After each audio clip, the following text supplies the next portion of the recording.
네, 안녕하세요. 물갈퀴 제가른성입니다. 우리가 저번 주에 이제 운동량, 충격량까지 해서 단원 평가를 쳤었죠.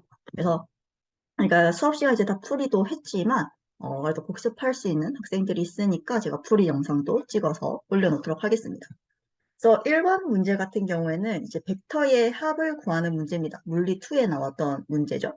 왜냐면 물리 2에서부터는 이제 힘이 1차원에서 표현되는 게 아니라 2차원, 3차원 이렇게 표현되기 때문에 그러니까 벡터들의 합차를 구할 수 있어야 됩니다. 그래서 우리가 벡터의 합은 일반적으로는 이제 평행사변형법이라는 스킬을 씁니다. 그래서 평행사변형을 만드는 거예요. 벡터 두 개를 가지고. 그래서 이 작은 벡터를 평행이동해서 여기로 옮겨보겠습니다. 세 칸이죠. 자, 이 다음에 이제 평행사변형 만들어 보는 거예요. 평행사변형 모양을. 자, 그러면 이렇게 될 겁니다. 그러면 여기 교점이 하나 있고 여기에도 교점이 하나 생기죠.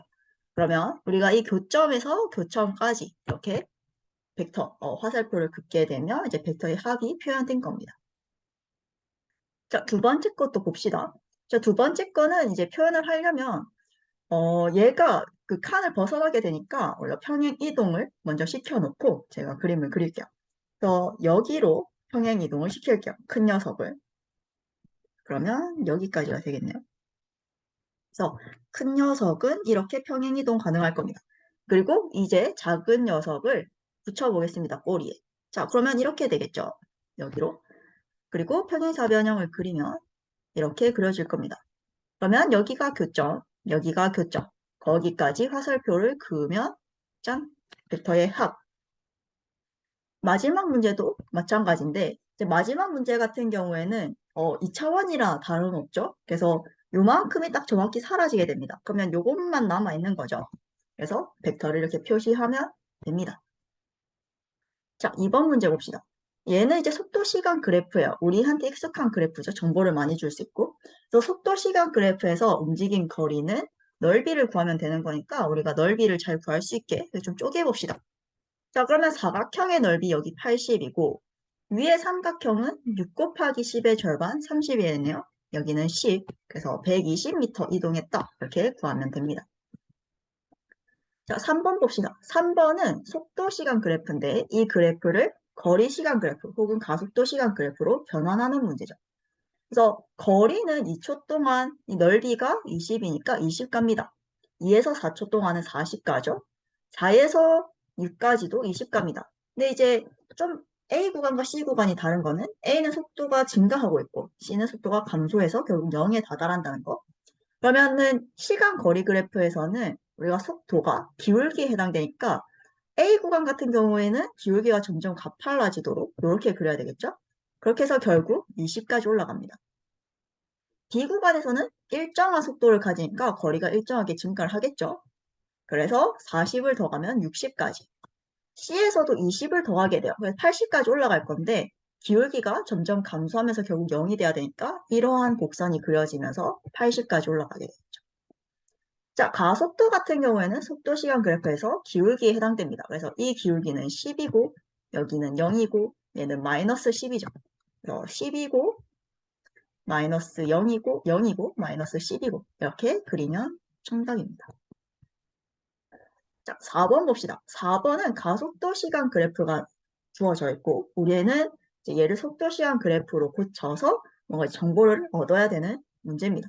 그래서 속도 시간 그래프를 한번 고쳐보겠습니다. 시간, 속도. 자, 2초까지 그리고 2에서 4초까지 그리고 4에서 6초까지 운동이 좀 달라요. 그래서 2초까지는 가속도가 2로 속도가 증가하죠. 그러면 기울기가 2라는 뜻이니까 속도는 4까지 올라가야 될 거고 2에서 4 동안은 가속도가 없어요. 그래서 등속도 운동을 유지하겠죠. 그리고 4에서 6초 동안은 1초당 4씩 속도가 감소하는 운동을 합니다. 그러니까 5초까지, 4에서 5초까지 1초 만에 얘는 이제 다시 정지해요. 그리고 나머지 1초, 그러니까 6초까지는 반대 방향으로 속도가 증가하는 운동을 하죠. 마이너스 4로. 자, 그렇게 하면 속도 시간 그래프가 완성됩니다. 여기에서 이동 거리는 넓이를 구하면 되겠죠. 그래서 위에는 사다리꼴이고 밑에는 삼각형이니까 사다리꼴 2 더하기 5 밑변 그리고 높이의 절반 더하기 삼각형 1 곱하기 4의 절반. 그러면 얘는 14 더하기 2, 그래서 16m 간게 될 겁니다. 그죠? 자, 5번 봅시다. 5번은 속도 시간 그래프예요. 그래서 A 구간에서는 속도가 증가하고 있어요. 증가의 폭이 조금 줄어들고 있는 거고, B는 등속도 운동, C는 속도가 감소하지만 뭐 뒤로 가는 건 아닙니다. 그래서 A 구간에서는 자동차 속도 증가하고 있다. 근데 그림만 봐도 보이죠? 속도 증가하는 중이다. 그래서 얘는 맞는 말. B 구간에서는 일정한 속도로 움직인다. 그쵸? 등속도 운동합니다. C 구간에서는 뒤로 움직인다. 뒤로 움직이는 게 아니라 앞으로 가고 있지만 속도가 감소하는 거죠. 그래서 디귿은 틀렸습니다. 기억 니은인 3번. 6번은 포물선 운동인데 우리가 변이의 크기는 30이다. 변이는 위치의 변화만 중요한 거죠. 그래서 A 구간에 있었고 B에 있다. 그러면 그 위치 차이가 얼마냐? 30이다. 이게 변입니다. 맞는 말이죠. 근데 평균 속력은 이동 거리를 모두 고려해야 되니까 얘를 고려한 겁니다. 확실히 30보다는 커요. 그쵸? 포물선이니까. 그래서 평균 속력은 15보다 클 겁니다. 얘는 속도에 해당하니까요. 변이를 구한 거죠. 그래서 평균 속도는 15가 맞는데 속력은 그거보다 클 겁니다. 그래서 니은 디귿은 모두 틀렸죠. 기억만 맞는 말. 자, 7번은 가는 자유낙하, 나는 진자 운동입니다. 그래서 자유낙하는 속력만 변하죠. 방향은 아랫방향 일정하고. 그리고 가의 운동 방향 계속 변한다. 아니죠. 밑으로 일정합니다. 나는 운동 방향이 연직 아래다. 아니죠. 방향이 이렇게, 이렇게, 이렇게. 방향도 계속 바뀌죠. 그래서 얘 틀렸고. 나는 속력은 일정하고 운동 방향만 변한다. 속력도 변하죠. 우리가 근에 생각하면 내려갈 땐 빨라졌다가 올라갈 때는 느려지니까요. 그래서 틀렸습니다. 기억만 맞는 말이죠. 자, 8번은 지금 일직선상에서 운동하는 물체의 위치 시간 그래프입니다. 그래서 0에서부터 4초까지 물체의 변이는 위치의 변화만 중요한 거죠. 그래서 0초일 때 0에 있었고 4초일 때는 2에 있습니다. 이것만 중요한 거예요. 그러니까 변이는 2가 맞죠. 0이었고 마지막 2니까. 그래서 기억은 맞습니다. 근데 평균 속력은 전체 이동 거리를 다 고려해야 돼요. 그래서 3초까지는 이제 3까지 갔다가 뒤로 돌아온 게 1만큼 돌아와요. 그게 언제까지 일어난 거죠? 4초 동안 일어난 거죠. 그래서 4로 나누면 평균 속력은 1입니다. 0.5가 아니죠. 자, 위치 시간 그래프에서의 속력은 기울기입니다. 기울기. 근데 3초일 때는 기울기가 0이에요. 속력이 가장 작은 구간이죠. 그래서 1번 기울만 맞는 말. 9번 볼까요? 자, 9번. 얘는 지금 이제 P점에 물체를 가만히 놓았대요. 그랬더니 이제 가속도 때문에 중력이 있으니까 가속도가 있었을 것이고 그것 때문에 이제 마지막에 V라는 속력이 된답니다. 속도 시간 그래프를 그렸더니 그리고 뭐 여기가 이제 이동 거리인데 시간은 언제까지였는지 모르겠고 평균 속력이 V0라고 했죠. 평균 속력이 V0라는 말은 전체 시간 동안 전체 거리 L을 움직인 속도가 V0라는 뜻일 겁니다. 그쵸? 자, 그러면 우리가 V를 구하라고 했으니까 V는 얘는 어떻게 구해진 거냐면 얘는 어떤 가속도가 있었겠죠? 가속도가 A로 있었을 겁니다. 그래서 이 녀석은 AT 이렇게 구해진 녀석이기도 하겠죠.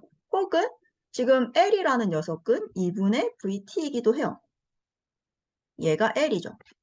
그쵸? 그래서 우리가 이제 구해야 되는 거는 V니까 V는 T분의 2L 이렇게 구해도 될 겁니다.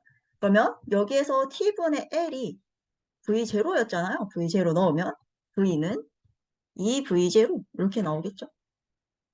그래서 복잡해 보여도 간단한 문제입니다. 자, 10번 같은 경우에는 이제 승강기입니다. 그리고 시간 속도 그래프로 그려져 있으니까 우리가 정보를 얻기 좀 쉽습니다. 그래서 봅시다. 12초 후 승강기는 잠시 정지한다. 12초일 때 속도가 0이에요. 정지한 거 맞죠? 27초 후 승강기는 처음 위치에 도착한다. 우리가 이만큼 올라갔다가 이만큼 내려오는 거예요. 이 두 개의 넓이가 같으냐 다르냐를 물어본 거예요.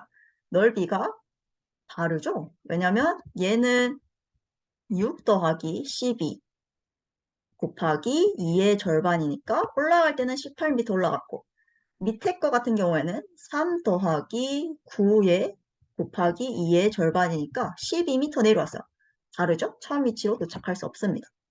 sim간기 운동 방향은 변했죠. 올라갔다가 정지했다가 내려오죠. 그래서 변하지 않았다는 말은 틀렸어요. 1번이 맞는 거. 자, 11번 같은 경우에는 시간이 얼마인가? 이렇게 물어봤습니다. 그래서 얘는 m 있고, 그러니까 질량이 있고 f가 있으니까 가속도가 있겠죠. 가속도는 m분의 f 이렇게 있을 거야. 근데 이 녀석이 움직여요. 가속도를 가지고 움직이는 거죠. 그래서 이 가속도가 m분의 f입니다. 어떤 시간 동안. 그러면 v는 기울기가 m분의 f 돼야 되니까 m분의 ft 이렇게 되겠죠. 그리고 그때 이 넓이가 l이래요. 그래서 시간은 이 m분의 ft 제곱, 그쵸? 삼각형의 넓이, 얘가 l인 거죠. 그러면 t로 정리를 하면 f분의 2ml이고 제곱이니까 여기 루트만 씌워주면 되죠. 이게 시간입니다. 자, 12번 같은 경우에는 지금 P에서 출발한 자동차가 선 Q를 20으로 통과하여 R에 도착하는 것을 나타낸 것이다. 그래서 P에서 Q까지는 등가속도 운동, Q에서 R까지는 등속도 운동을 한다. PQ 구간과 QR의 거리는 같고 P에서 R까지 걸린 시간은 30초이다. 자, 얘는 이제 그림을 한번 그려보도록 하겠습니다. 속도 시간 그래프를 그리면 될 것 같네요. 속도 시간. 자, 얘는 P에서 R까지는 등가속도 운동합니다. 등가속도 운동을 쭉 해서 어디까지 올라갔냐? 20까지 올라갔어요. 그리고 이 상태로 이제 더 움직여서 여기까지 그리면 되겠다.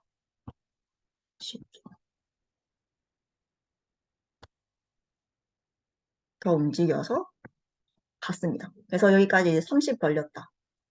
근데 요 구간이 이제 P에서 Q 구간, 여기가 이제 Q에서 R 구간인데 넓이가 똑같다는 말이잖아요. 근데 하나는 삼각형이고 하나는 사각형이에요. 그러면 밑변의 B가 2대 1이 돼야 되겠죠. 그러면 여기가 20초 20이고 여기가 10 돼야 되는 걸 겁니다. 그쵸? 이렇게 이제 그리면 되겠죠. 그러면 P에서 Q까지의 평균 속력은 얼마인가? 자, 평균 속력은 전체 시간 동안 요 넓이 얼마나 이동했냐? 200 이동한 거죠. 그러면 10m/s일 겁니다.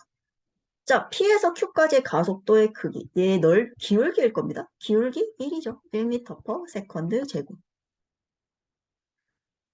마지막은 Q에서 R까지. Q에서 R까지 200이죠. 그쵸? 여기 넓이 구하면 되니까.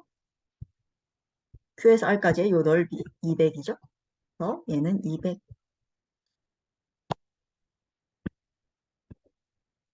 마지막 장일 겁니다. 자, 전형적인 도르래 문제입니다. 도르래가 이제 3km짜리, 2km짜리가 있을 때 얘의 가속도의 크기를 구해보세요. 자, B는 원래 이제 자기 원자의 중력을 20 받았죠. 그쵸? 그게 3도 끌고 2도 끌어야 됩니다. 5를 끌어야 돼요. 가속도가 4m/s 제곱일 겁니다. 자, 그러면 장력은 얼마냐? 얘는 원래 밑으로 20N으로 떨어지고 싶었던 애예요. 근데 현재 밑으로 4라는 가속도밖에 없으니까 R자임이 8밖에 없죠. 근데 원래는 20이어야 되는데 8밖에 없어요. 나머지 12는 누가 들고 간 거죠? 줄이 들고 간 거예요. 그러니까 장력은 12다. 자, 그러한 상황에서 마지막 문제. B가 처음보다 18cm 떨어진 순간 A의 속도의 크기를 구하세요. 우리 가속도가 4라는 것만 기억을 하면 되죠. 자, 그래서 가속도가 4예요. 속도 시간 그래프인데 뭐 시간이 얼마나 걸렸는지는 모르겠으나 가속도가 4입니다. 4t예요. 기울기가 4니까. 그때 얘가 떨어진 게 100분의 18m 떨어진 거죠. 18cm니까. 그러면 이 t제곱이 100분의 18이고 t제곱이 100분의 9니까 t는 10분의 3, 즉 0.3초일 것이다. 그러면 t가 0.3이니까 4t는 1.2초. 그래서 속도는 1.2m/s 이렇게 나올 겁니다. 자, 14번 같은 경우에는 마찰이 없는 도로에서 질량이 이제 80kg인 녀석이 20kg인 B를 싣고 오른쪽으로 20으로 가고 있답니다. 그쵸? 그러면 이때 운동량은 2000kg m/s야. 보존돼야 돼요. 자, 근데 B를 운동 반대 방향으로 30으로 던졌답니다. 그러면 얘가 30으로 날아가 버리면 반대 방향으로 600이라는 운동량이 생겨버립니다. 근데 2000 맞추려면 그러면 2600이 오른쪽으로 더 있어야 되겠죠? 그게 누구로부터 와야 되냐? A로부터 와야 되는 겁니다. 80짜리. 그러면 2600을 질량으로 나눈 게 A의 속도일 거니까 얘는 4분의 130, 2분의 65 m/s 이렇게 나오겠네요. 그렇죠? 자, 15번. 얘는 속도 시간 그래프가 되어 있는데 0에서부터 3초까지 물체에 작용한 알짜 힘. 자, 알짜 힘은 F는 ma입니다. 우리한테 m은 있어요. a를 모르죠. 하지만 구할 수 있어요. 기울기만 알면. 자, 여기 기울기 얼마죠? 3분의 2죠. 그러면 얘는 4 뉴턴. 자, 0에서 5까지 물체가 받은 충격량. 운동량의 변화가 충격량입니다. 그래서 0일 때는 운동량이 0이고요. 5초일 때는 운동량이 10 곱하기 6이니까 60이 되죠. 그래서 0에서 60까지 변했으니 60 뉴턴 S 이렇게 하면 될 겁니다. 마지막. 자, 테니스 공을 쳤는데 지금 심시간 그래프에서 넓이가 충격량이죠. 그래서 두 가지 방법으로 공을 치게 라켓으로 받은 충격량의 크기, 넓이를 비교하면 될 겁니다. 근데 넓이가 S1이 S2보다 작다고 했으니 S1이 S2보다 충격량이 작은 겁니다. 그쵸? 자, 그리고 얘가 그러면 S1에 대한 거, 얘가 S2에 대한 건데 S1이 더 작았으니 VA가 더 작겠죠? VB가 속도가 더 클 겁니다. 이렇게 구하면 끝. 여기까지가 우리 단원 평가 문제였고, 이제 뭐 숙제든 단원 평가든 모르는 게 있으면 또 질문해 주시면 제가 최대한 도와드리도록 하겠습니다. 오늘은 여기까지 하겠습니다. 안녕. 일요일 날 봅시다.